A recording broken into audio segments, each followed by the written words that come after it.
Դե ինչ այսպիսի հետաքրքիր տեղեկություններ մեր Երևանի մետրոպոլիտենի մասին, իսկ մեր տաղավարում է հայկական ճարտարապետությունն ուսումնասիրող հիմնադրամի համատնօրեն Ռաֆիկ Քորթոշյանը։ Այսօր խոսելու ենք մեր հարևան պետություններում ու Արցախում մնացած հայկական մշակութային կոթողներից, հասկանալու ենք ինչ գույքագրում կա եւ ինչ անելիքներ են նախատեսված այս տարվա համար։ Բարի լույս։ Բարի լույս։ Ինչպե՞ս եք։ Լավ, շնորհակալություն դուք։ Հրաշալի։ Սկսենք միանգամից ամփոփելով նախորդ տարին ինչ ուսումնասիրություններ եք կատարել 2025-ի ընթացքում եւ ինչ նոր բացահայտումներ են եղել, որոնք նախորդ տարիներին մեզ հայտնի չեն եղել։ Իրականում մենք ամեն տարի բացահայտումներ ունենք, նկատի ունենալով, որ մշտապես դաշտային աշխատանքներով շրջում ենք Հայաստանի հարագից երկրներ կամ նույնիսկ Սփյուռքի երկրներ եւ այնտեղ բազմաթիվ հուշարձաններ, որոնք երբևէ չեն ուսումնասիրվել, կարողանում ենք ուսումնասիրել, գտնել եւ հետագայում նաեւ հանրահրճակել։ Անշուշտ հանրահրճակումը մի քիչ ավելի երկար է տևում այդ ժամանակը, որովհետեւ նաեւ արխիվային նյութերից ենք օգտվում եւ հետագայում, ինչպես տեսնում եք, այսպիսի գրքեր ենք պատրաստում հանրահրճակման համար։ Անցած տարի տարբեր շրջաններ ենք այցելել եւ դրանց հիման վրա օրինակի համար հիմնականում անցած տարի ավելի օտարալեզու գրականություն ենք ստեղծել, օրինակի համար մենք նախորդ շրջաններից արդեն հրատարակված գրքերը անգլերեն ենք թարգմանել եւ հրատարակել։ Մի քանի ուսումնասիրություններ եմ այստեղ բերել, օրինակ հայերը Կախեթում, որը Վրաստանի տարածքում է եւ այդ պատմությունն է, թե հայերը երբվանից են Կախեթում հաստատվել, որովհետև գիտեք Հայաստանը միշտ օտար նվաճողների ոտի տակ է եղել եւ անընդհատ հայ բնակչությունը ստիպված է եղել ավելի ապահով շրջաններ տեղափոխվել, գաղթել եւ Վրաստանի թագավորությունը այդ ժամանակ կարևոր տեղերից էր եւ Կախեթը հայահոց բնակավայրեր է ունեցել, սա հայերը Կախեթում, Թիֆլիսի քաղաքագլուխների մասին աշխատություն է լույս տեսել անցած տարի, անգլերեն թարգմանությունը անշուշտ, որը պատմում է Թիֆլիսի 47 քաղաքագլուխների մասին, որոնց 45-ը հայեր են եղել եւ Թիֆլիսը նույնպես Վրաստանի մայրաքաղաքը հայահոց բնակավայր է եղել, նաեւ այդ քաղաքաշինությունը հիմնականում կապված է նաեւ քաղաքագլուխների հետ, քաղաքապետերի հետ եւ այսօրվա ճարտարապետությունը նաեւ Թիֆլիսի ճարտարապետությունը կապված է նաեւ այդ քաղաքագլուխների հետ։ Մենք ունենք նաեւ Ախալցխա անգլերեն գիրքը, նույնպես Վրաստանի տարածքում Ախալցխան, որ այսօր էլ հայաբնակ է եւ գրքում 30-ից ավելի գյուղերի մասին է պատմում Ախալցխայի տարածքում, նրանց հուշարձանները, վիմագրությունը եւ այսպես։ Մենք ունենք նաեւ այս տարի հրատարակել ենք Վարդսկ հանդեսը, որտեղ նաև զետեղված է մեր ընթացքում տարբեր հայտնագործություններ հոդվածների տեսքով ներկայացվում է, այստեղ օրինակի համար նպատլերան վանքն է, նպատը ինչպես գիտեք սրբազան լեր է հայոց աշխարհում, Այրարատ տարածքում եւ նպատ լերան գլխից է նաև ճակատամարտը ծիրավի ճակատամարտը երևել եւ այդտեղ վանք ենք հայտնաբերել, որը երբևէ ուսումնասիրված չէր եւ այս վարձքում զետեղված է եւ անշուշտ Արցախի վերաբերյալ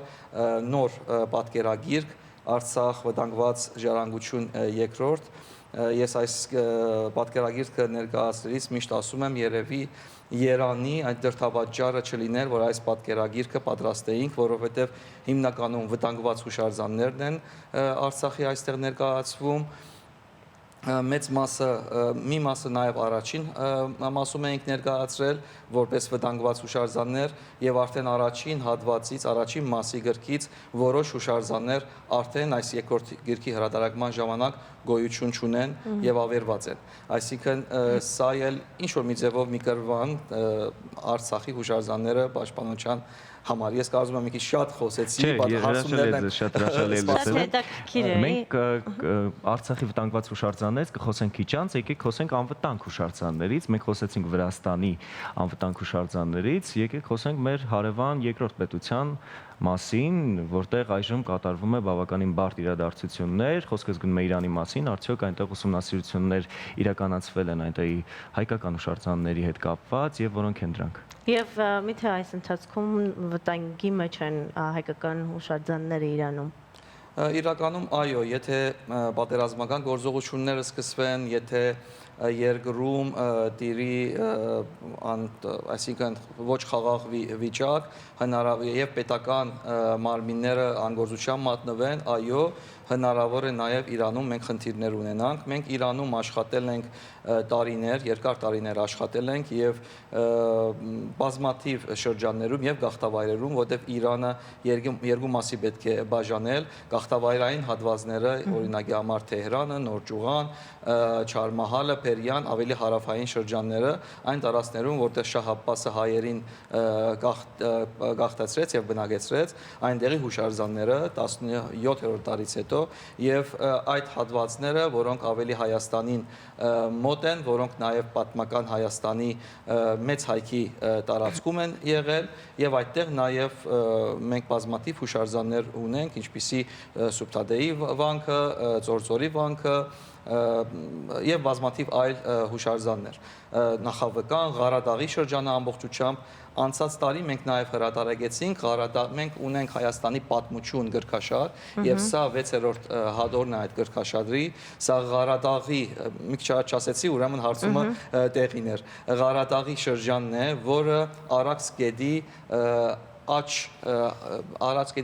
աչափում է Մեղրիի դեմ դիմաց եւ նաեւ Արցախի դեմ դիմաց եւ այստեղ մինչեւ հայրենադարձությունը հոց բնակչություն է եղել հայերով մինչեւ 40-ական թվականները եւ նաեւ մինչեւ 80-ականներ էլ հայեր կային։ Այստեղ բազմաթիվ հուշարձաններ կան, այսօր էլ պահպանվում են եւ Իրանի պետությունը մինչեւ հիմա պահպանում է այդ հուշարձանները, ֆինանսական օգնություն է տալիս այդ հուշարձանների վերականգնման եւ շուտով նաեւ այլ շրջանների մենք գրքեր նաեւ ունենանք, որովհետեւ աշխատանքը ավարտել ենք օրինակի համար Ուրմիա գավառում, աշխատանքը մասամբ կատարել ենք Խոյում, մենք ունենք նաև Սալմաստ հադորը, այս նույն շարքից Սալմաստը, որը նույնպես ամբողջությամբ ուսումնասիրել ենք, իսկ ինչպես ասեցի Նոր Ճուղայի եւ այդ շրջանները եւս ուսումնասիրված է, մյուս տարվա ծրագրի մեջ կա նաեւ Նոր Ճուղայի եկեղեցիները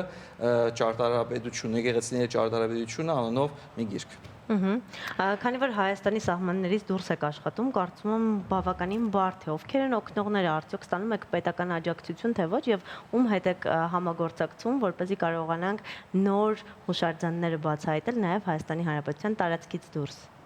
Տեսեք, մենք միշտապես Հայաստանի Հանրապետության տարածքից դուրս մենք աշխատել ենք Սիրիայում, Լիբանանում, Ռուսաստանում, Հնդկաստանում, Վրաստանում, Իրանում, Թուրքիայում, այսինքն որևէ միտեղ մենք խնդիր չենք ունեցել այդ աշխատանքներին եւ մեր օժանդակողները բազմաթիվ են եւ տեղի բնակիչներն են մեզ օժանդակում եւ եթե հայ համայնքներ կան անշուշտ եւ նաեւ միջազգային դոնորներ ունենք եւ նաև մեր պետության աջակցությունը մշտապես զգում ենք եւ նաև հայկական հիմնադրամներ են, այսինքն օրինակի համար այս գրքերից մի հատվածը նախահարադակչական աշխատությունների հովանավորներ են, օրինակ Գալուս Գյումրիյան հիմնադրամը, Հովնանյան հիմնադրամը, մեր Ամերիկայի մասնաճյուղը, այստեղ օրինակ Արցախի գիրքի հովանավորն է համազգային հայ գրթական մշակութային միությունը, դպագրության հովանավորներ կան, այս անգլերեն գրքերի դպագրության հովանավորը եւ նաեւ վարսկի դպագրության հովանավորը ԿԿՄՍ նախարարությունն է, այսինքն ընդհանուր է այդ ամեն ինչը։ Վերադառնանք Արցախի թեմային։ Ինչ պատկեր ունենք այսօր, ինչ տեղեկություններ ունենք հուշարձանների հետ կապված, արդյոք գիտենք, որոնք են պահպանվել, որոնք են ենթարկվել վանդալիզմի կամ ավերվել ու հողին հավասարեցվել։ Տեսեք, տեղեկությունները շատ քիչ են, մանավանդ այս վերջին շրջանում եւ օգտատերերի միջոցով, որ մենք հավաքում էինք նյութերը, տարբեր օգտատերեր, ադրբեջանցի օգտատերեր, երբ որ ավերում էին, նաեւ կայքեչերում իրենց ուրախությամբ ներկայացնում էին, այսօր ավելի քիչ է, չեմ կարող ասել, որ այլևս չեն անում այդ գործը, որովհետեւ փաստարկներ չունենք եւ փորձը ցույց է տալիս, որ նրանք չեն առնում եւ հետեւաբար այնպես է մտածում, որ անում են, բայց ծածուկ, բայց մենք ունենք արբանյակային լուսանկարներով ստուգելու հնարավորություն եւ այդ լուսանկարների ստուգելու հնարավորությունով այս պահին մենք տեսնում ենք, որ այդպիսի հիմնահատակ ոչնչացման դեպքերը, այսինքն բուլդոզերներով ավերելու դեպքերը, որտեղ այդ արբանյակներով միայն դա է հնարավոր ճշտել, ավելի քիչ են։ Եվ այո, եթե օրինակի համար որոշ տաբանաքարեր վերացրել են կամ եկեղեցիների վրայից խաչքարեր տեղահանել են, արձանագրությունները քելեր, դա արբանյակներով հնարավոր չէ տեսնել։ Բայց այդ հիմնահատակ ավերումները քիչ են։ Բայց վերջերս օրինակի համար մի հետաքրքիր փաստ կար, մահմեդական մզգիթ էին ավիրել։ Այսինքն մի մզգիթ, որը Արցախի հանրապետության ժամանակաշրջանում ինքը գոյություն է ունեցել եւ պահպանվել է Քաշաթաղի շրջանում, Այգեկ գյուղի մոտ, Յուսուֆլի էր գոչվում նախապես թուրքական, այդ մզգիթը 24 թվականի վերջի արբանյակային նկարներով երևում է, որ մայր ուղի կառուցելու ժամանակ այդ մզգիթը հիմնահատակ ավիրել են։ Այսինքն սա էլ կա, այս պայսներ կա, անշուշտ չենք կարող ասել Ադրբեջանը հետագայում ինչ է օգտագործելու այդ գործողությունը, որովհետև մենք տեսնում ենք, որ բազմաթիվ նույնիսկ ծիծաղալի կեղծիքներ է ներկայացնում Ադրբեջանը եւ հնարավոր է նաեւ այդ մզգիթի ավերումը հետագայում մի քանի տարի հետո հայտնվի ինչ-որ միտեղ, թե հայերը այս մզգիթը ավերել են։ Դա է հնարավոր է։ Բայց անշուշտ մենք փաստը արձանագրեցինք եւ արդեն այդ հնարավորությունը այդ կեղծիքը շրջանառության մեջ դնելու ավելի քիչ է։ Իսկ մենք այսօր գույքագրման հետ կապված ինչ նորություններ ունենք այդ հուշարձանների հետ կապված։ Արցախի։ Տեսեք, այս իրականում գույքագրումը հիմնականում կատարվել է մինչև այդ պատերազմը եւ դրա մեծ մասը, գործի մեծ մասը նաեւ իրականացրել է հենց Արցախի պետական մարմինները։ Անշուշտ նաև մեր կազմակերպությունը Սամվել Կարապետյանի գլխավորությամբ, մեր հուշարձանագետ Սամվել Կարապետյանի 78 թվականից սկսած այդ տարածքներում աշխատանքներ է տարել եւ հուշարձանները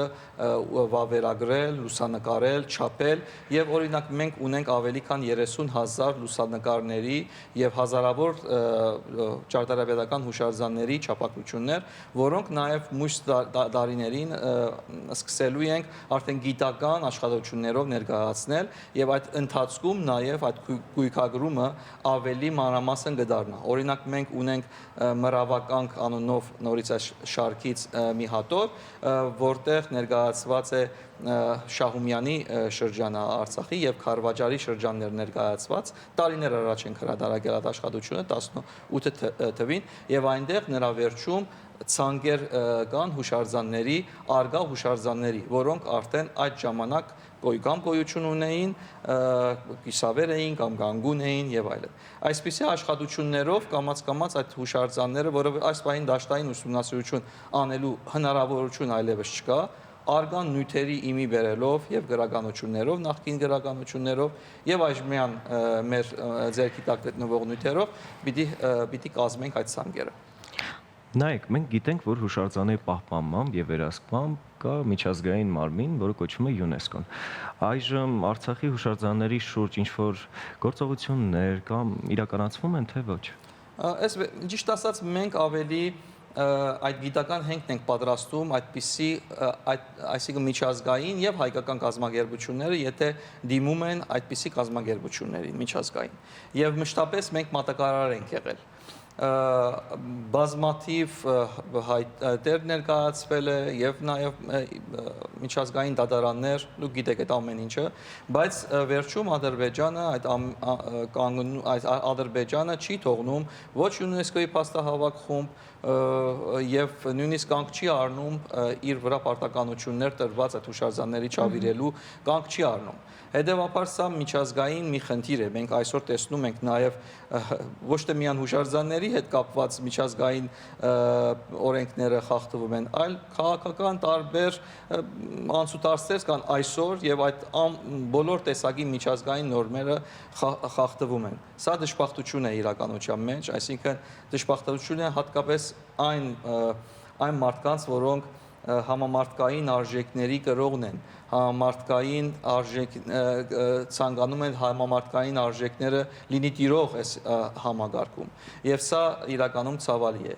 Իսկ վերջերս այո, նաև ավելի քիչ ենք կամ ստանում այդպիսի առաջարկներ կամ հայտներ, մեզանից ավելի քիչ են պահանջում, օրինակ փաստաթղթեր կամ փաստեր կամ գրքեր, որպեսզի ներկայացնեն միջազգային տարբեր ադյաններ, որովհետև կարծում եմ, որ միտեղ հասել է, որ բոլոր իրավունքները տրված է եւ նույնիսկ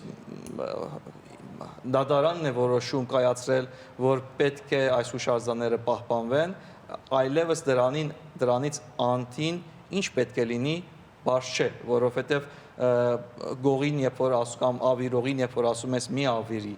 եւ ինքը շարունակում է ավիրել, կամ գողին, երբ որ ասում ես մի գողանալ, հաջորդ քայլը ինչ պետք է լինի, չէ, նրա ձեռքը բռնելը, բայց այդ ձեռքը բռնելու